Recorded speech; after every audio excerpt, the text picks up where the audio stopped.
Good afternoon, everyone. Thanks for coming along to this mindset talk. The idea of these talks is that they might offer something that would be, powerful enough to set you off on a new way of thinking, possibly on a long-term basis. And the aspect that I'm going to be sharing about is the mind and the brain and me and how these relate to one another and who is what. It's quite a mystery, actually, to many. I started thinking about this a little over 30 years ago. I'd been leading a very harem-scarum life in newspapers and as a journalist and family life, and everything was seemingly going along all right, but I started feeling as if I was getting intellectually drained and possibly emotionally drained too.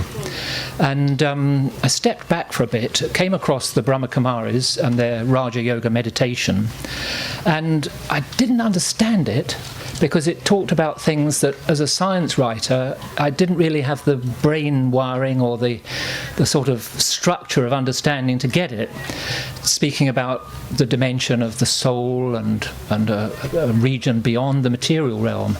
But I felt nourished immediately by the company of the people who were practicing these things. I felt love, frankly. I sort of fell in love with love.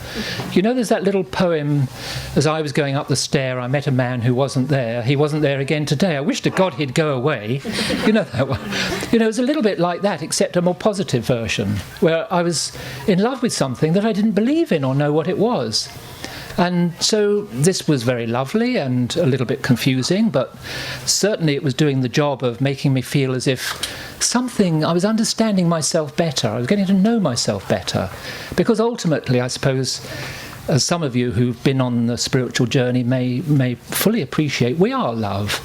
We are actually, deep down, we are love. That is the essential nature of who we are. If we don't find ourselves experiencing love, we feel as if we're not really being ourselves. Of course, there are times when we step out of that feeling. We have tasks to do. We have to get engaged in things, but essentially if our lives lack love, we feel as if they're not worth living. Would you agree with that? Generally, I think that's most people's experience, and so that was something of what was happening to me. Anyway, I made a few inquiries. I read a few of the kind of advanced theoretical physics stuff at that time, 30 years back, to try to understand in more scientific terms what I was experiencing to be so lovely, to be considering myself to be a conscient entity, a unit of consciousness, as some scientists are now looking at it, a soul, a non-physical entity. And actually, it's a very beautiful thing that when we look at one another, of course, if you just look in the superficially, you see hair, you see a face, you see a body. But actually, when we look into each other's eyes, as the saying about the eyes being the window on the soul includes this understanding, when we look into one another's eyes, we actually see, I think, the element of truth, that we are actually conscious beings. That's the core of who we are. But I didn't understand that. I was so caught in the material model that I didn't get that at the time. But that one of the central practices in Raja Yoga meditation, which if you've tried it out in any of the meditation tents, you'll find it very beautiful, is that you sit, you're still, you're invited to keep your eyes open, and sometimes it's conducted by a practiced meditator who lets their gaze move around the room and just look at you. And there's something about that is like an awakening, and that was what I experienced. Anyway, fast forward a good number of years. I just carried on with my work and with my career, but I found that it was hugely more enjoyable after I'd started nourishing myself in these very beautiful, practical ways with these feelings and experiences. I became less needy as a colleague. Eventually, I became less needy in my personal relationships too, but I think more loving as well. But still, it was a long time before I really developed the sort of beginnings, and it's still a process underway, the beginnings of an understanding of what what this is really all about. And it's very different to the conventional way of seeing things that we all have. Most of us are, if you listen to most of the radio discussions about philosophy, about science, there'll be an underlying assumption that we are somehow, the mind is somehow a product of the brain, the complexity of these magnificent brains that we have, the 100 billion neurons, the trillions of connections that our brains are able to make. And that does seem a natural assumption, because if you hit me on the head with a hammer, I'll lose consciousness. If you give me certain drugs, my consciousness will alter. If you give me an anaesthetic, I may lose a sense of pain. And so there are these signals that there's obviously a close connection between consciousness and the brain. But there is actually now a school of thought that is emerging. I wouldn't say it's fringe science, it's frontier science. There's some really leading people who are putting this forward as a serious proposition, that actually the brain is secondary and consciousness is first, and that this applies right across the board, that consciousness is actually running this show that we're in. And there's a lot that lies behind that statement, and I can discuss this further with you. I've got various references that those interested, I can give you to follow this through. But in a nutshell, that's the picture that is starting to emerge. You see, brain scientists have really developed very sophisticated techniques now for looking at what is happening inside the brain as we do various tasks. They thought that with these complex mapping techniques that they've got, it's called fMRI, functional magnetic resonance imaging, where they actually sort of different parts of the brain light up as you do different tasks or experience different feelings.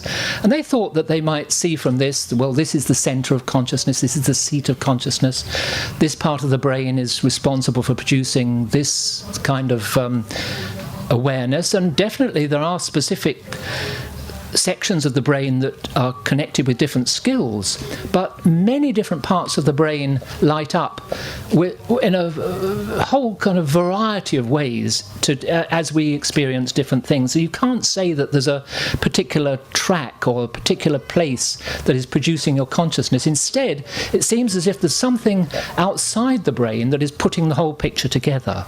The brain is like a supercomputer, but it's a machine. It's not the entity that is actually the conscient being that is experiencing. This is the picture that's emerging, and brain scientists are wedded to the idea that they will find a seat of consciousness in the brain, but they've failed in that so far, and they're admitting quite openly, although they think that if they keep looking, ultimately they'll solve the mystery. But they are admitting at present that it is a huge mystery as to how we go from chemical and electrical activity, which they can track very nicely with their modern techniques, how we go from that to, the scene that is in front of me, the sense of the reality of you and you and you.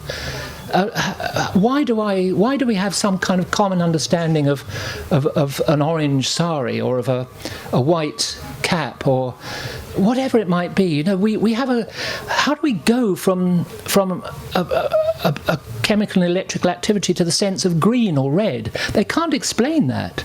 But looking at things the other way round, as this new paradigm is doing, and saying that consciousness is actually primary, and consciousness is putting in place the brain that gives you the equipment to experience what consciousness is inviting you to experience. In other words, there's a kind of that matter is secondary and mind is first.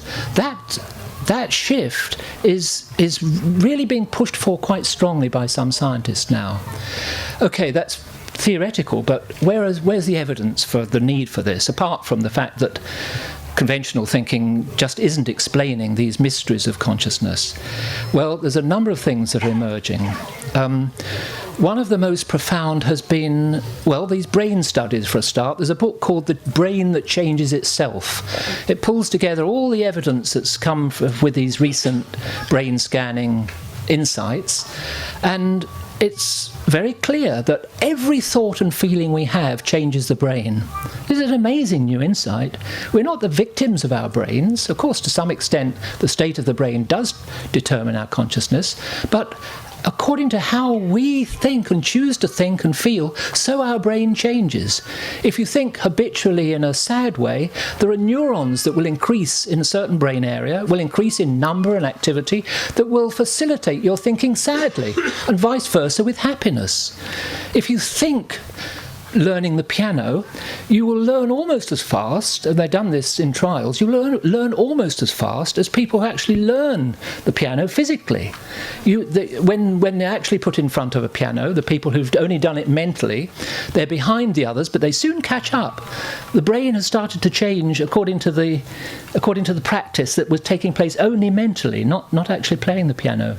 Sportsmen know about this. They can play in their minds the game and the scene that they want to be successful in, and they will actually help prepare themselves for that physically. The brain is changing to help them in that task.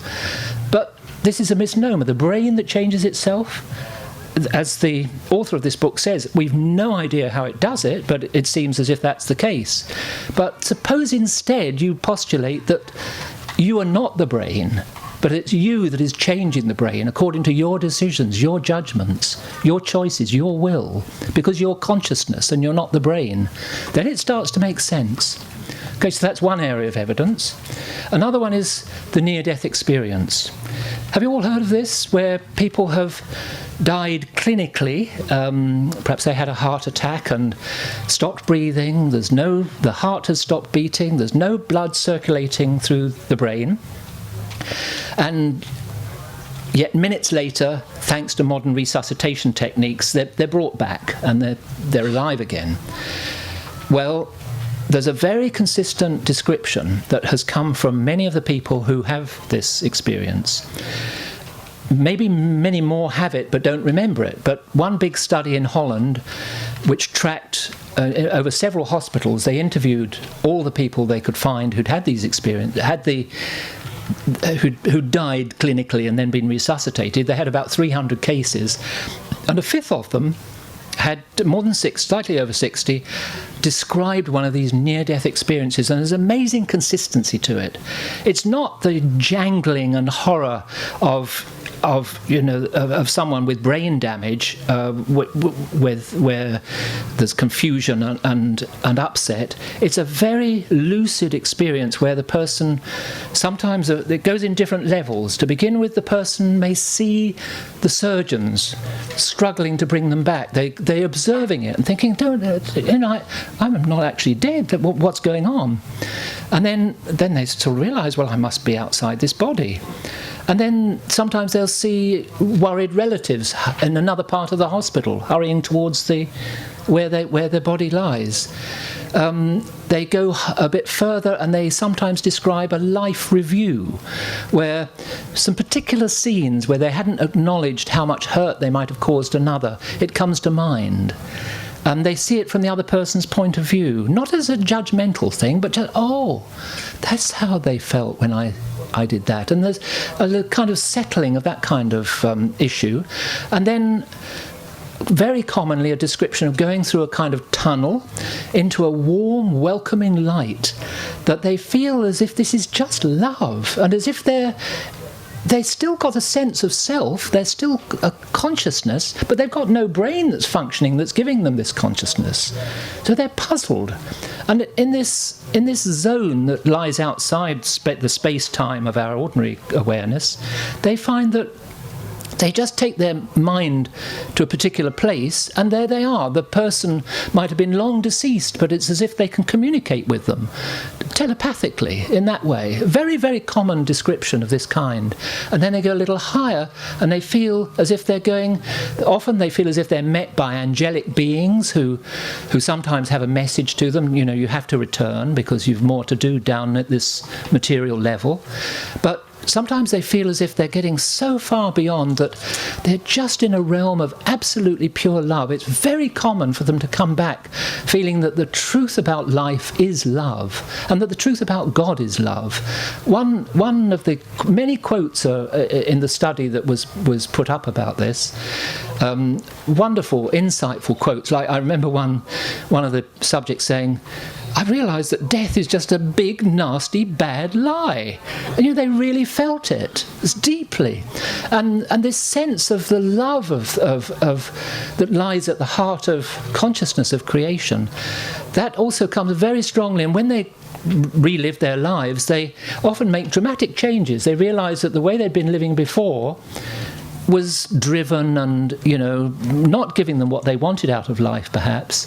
And they feel that they'd much rather live in ways where love is alive in their lives, rather than selfishness or greed or ego drive, these kind of things. They often change dramatically for the rest of their lives. They've done long-term studies of the people who had these experiences. So I remember another of the quotes was, when they were feeling this love, they said, with their minds, one of these subjects said, is this God? And the answer came to them, no, this is God's breath. Isn't that brilliant? These are such consistent descriptions. And these are scientific studies. The biggest of these was published in The Lancet, a very respected medical journal. It was by a Dutch cardiologist, and a really very, very fine piece of work, because he puts it in the context of new thinking that's emerging from physics as well, about what they call a non-local space, which sort of embraces space-time. It's as if space-time is like the cinema that we're in a sense, or the virtual reality show that we're in, but there's another reality that's deeper than that. And when they've died, in quotes, and have gone beyond this body, that's when they access this deeper dimension of things. Okay, a few more studies that are supporting this idea of this being a deeper reality than the everyday reality we experience. A number of scientists have had these near-death experiences, sometimes not near-death, but there's one where a brain scientist in America, she suffered a big stroke, a big hemorrhage in her left hemisphere, and she felt the left hemisphere, which is specialised in our rational, intellectual functions, she felt it shutting down, and it was disturbing to her, but then she felt as if she was released into this incredible sense of oneness with everything that is. An amazingly deep experience. And similarly with a book called, I think, Heaven is Real, by a neurosurgeon in the States who had one of these experiences too. So there's a lot of evidence coming through now pointing in the direction of the idea that the brain may be a kind of filter that handles a certain level of reality for us at a material level, keeps out of vast oceans of information that are like the supercomputer that's running the show that we're in, because we don't need all that, but that to access that deeper dimension from time to time is really valuable, because it's where we sense the deeper truth about ourselves, that we're not just human doings, that we're not just, here for survival, that we're actually spirit having a human experience. And many of the things that I've learned through the path of Raja Yoga, many of them are to do with living in ways that allow you to think less, that allow you to be still. Like, don't have critical thoughts of others. Try to see the strengths in others rather than the weaknesses. Then it emerges this love that connects you to that deeper dimension. Try not to worry about things. Understand that there's an overall plan. This forms a part of the philosophy that I've espoused, and it allows you to be much more accepting of things as they are. And from there, you actually become more functional in improving them very often, rather than if you destroy yourself with worry or upset. So these kind of things the whole picture is adding up. Many of the injunctions about how to live that the great religious founders gave, Jesus, Muhammad, Buddha, Abraham, these traditions, they're very often connected with living in ways that, as well as coping with life in its practical sense, will actually also allow us to connect to this deeper dimension, which many of us have lost connection with through the hurly-burly of today's lives. So that was really essentially what I wanted to share with you, that there is a brain, there is a mind, which is like the interface between me and the brain, but really me is this conscient entity, this unit of consciousness that's part of the deep aspect of reality that is eternal, and that really I will find so much happiness if I reconnect to that aspect of myself and realize that that there's more to life than matter and brains. Thank you very much.